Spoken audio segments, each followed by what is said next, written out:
मैं अयोध्या नरेश दशरथ पुत्र एवं प्रभु श्री राम का अनुज लक्ष्मण महापंडित महाज्ञानी रावण को गुरु रूप में सादर प्रणाम करता हूं। आयुष्मान भव लक्ष्मण।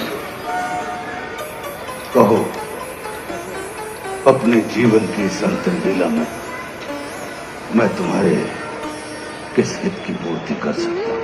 हे महामना, नीति, धर्म, राजनीति एवं समस्त वेद शास्त्रों के ज्ञाता, आप अपने ज्ञान और अनुभवों की दीक्षा से लक्ष्मण के जीवन का मार्ग प्रशस्त करने की कृपा करें। मैं देख रहा हूं लक्ष्मण कि तुम एक योग्य शिष्य की पात्रता लेकर उपस्थित हुए। अस्तु, मैं अपने जीवन के कुछ अनुभव तुमसे अवश्य साझा करूंगा। हे सुमित्रा नंदन, अहंकार चाहे सत्ता का हो या सौंदर्य का, शक्ति का हो या भक्ति का, धन का हो या धर्म का, वो बड़े से बड़े विश्व विजेता को नष्ट कर देता है। इसका प्रत्यक्ष उदाहरण ये त्रिलोक विजेता विद्या विशारद महापंडित रावण है। अहंकार में तीनों गए, कुल, गौरव और वंश। ना मानो तो देख लो इस रावण का अंत। लक्ष्मण, रावण को अपने ज्ञान का अहंकार था और तुम्हारे भाई राम को अहंकार का ज्ञान था। लक्ष्मण,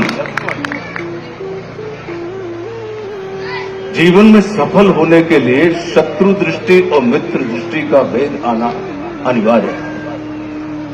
मित्रता भले ही अपने समतुल्य या अपने से निम्न स्तर के व्यक्ति के साथ कर लेना, किंतु शत्रुता सदैव अपने से योग्य व्यक्ति के साथ ही ठानना, क्योंकि ये जगत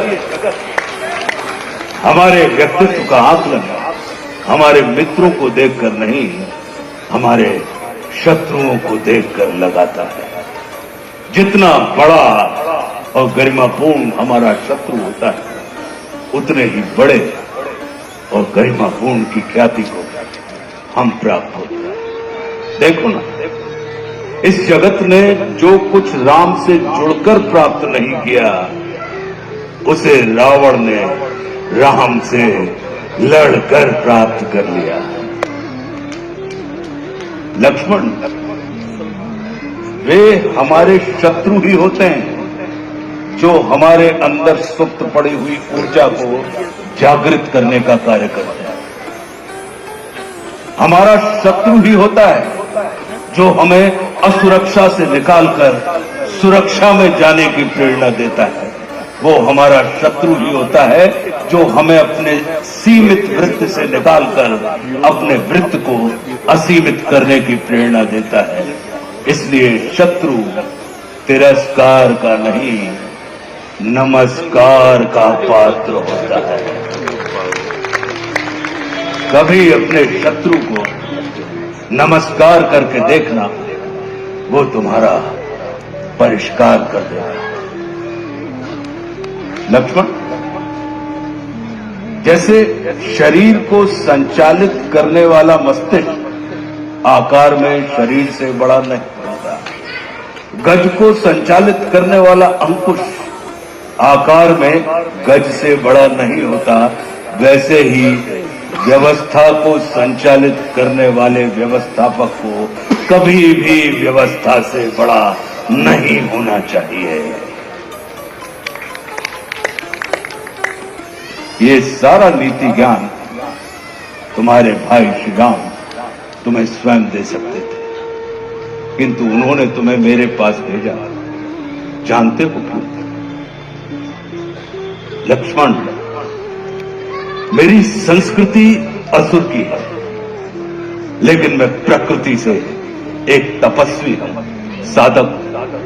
और किसी भी व्यक्ति को अपने अंतिम समय में अपनी संस्कृति के अनुसार नहीं, अपनी प्रकृति के अनुकूल कर्म करने चाहिए, तब उसे मृत्यु नहीं, मुक्ति प्राप्त होती है। और राम रावण को मारना नहीं, तारना चाहते हैं। तभी तो उन्होंने मेरे अंतिम समय में मेरी प्रकृति के अनुकूल उपदेशात्मक कर्म करवाकर मेरी मुक्ति के मार्ग को प्रशस्त कर दिया। आने वाले समय में ये जगत कहेगा कि त्रिलोक विजेता, विद्या विशारद, महापंडित रावण की पराजय का एकमात्र कारण है कि उसके पास लक्ष्मण जैसा भाई नहीं था। लेकिन इस जगत को यह स्मरण रखना चाहिए कि लक्ष्मण जैसा भाई प्राप्त करने के लिए व्यक्ति को रावण नहीं, स्वयं राम बनना पड़ता है। सदैव अपने भाई राम के अनुगामी रहना।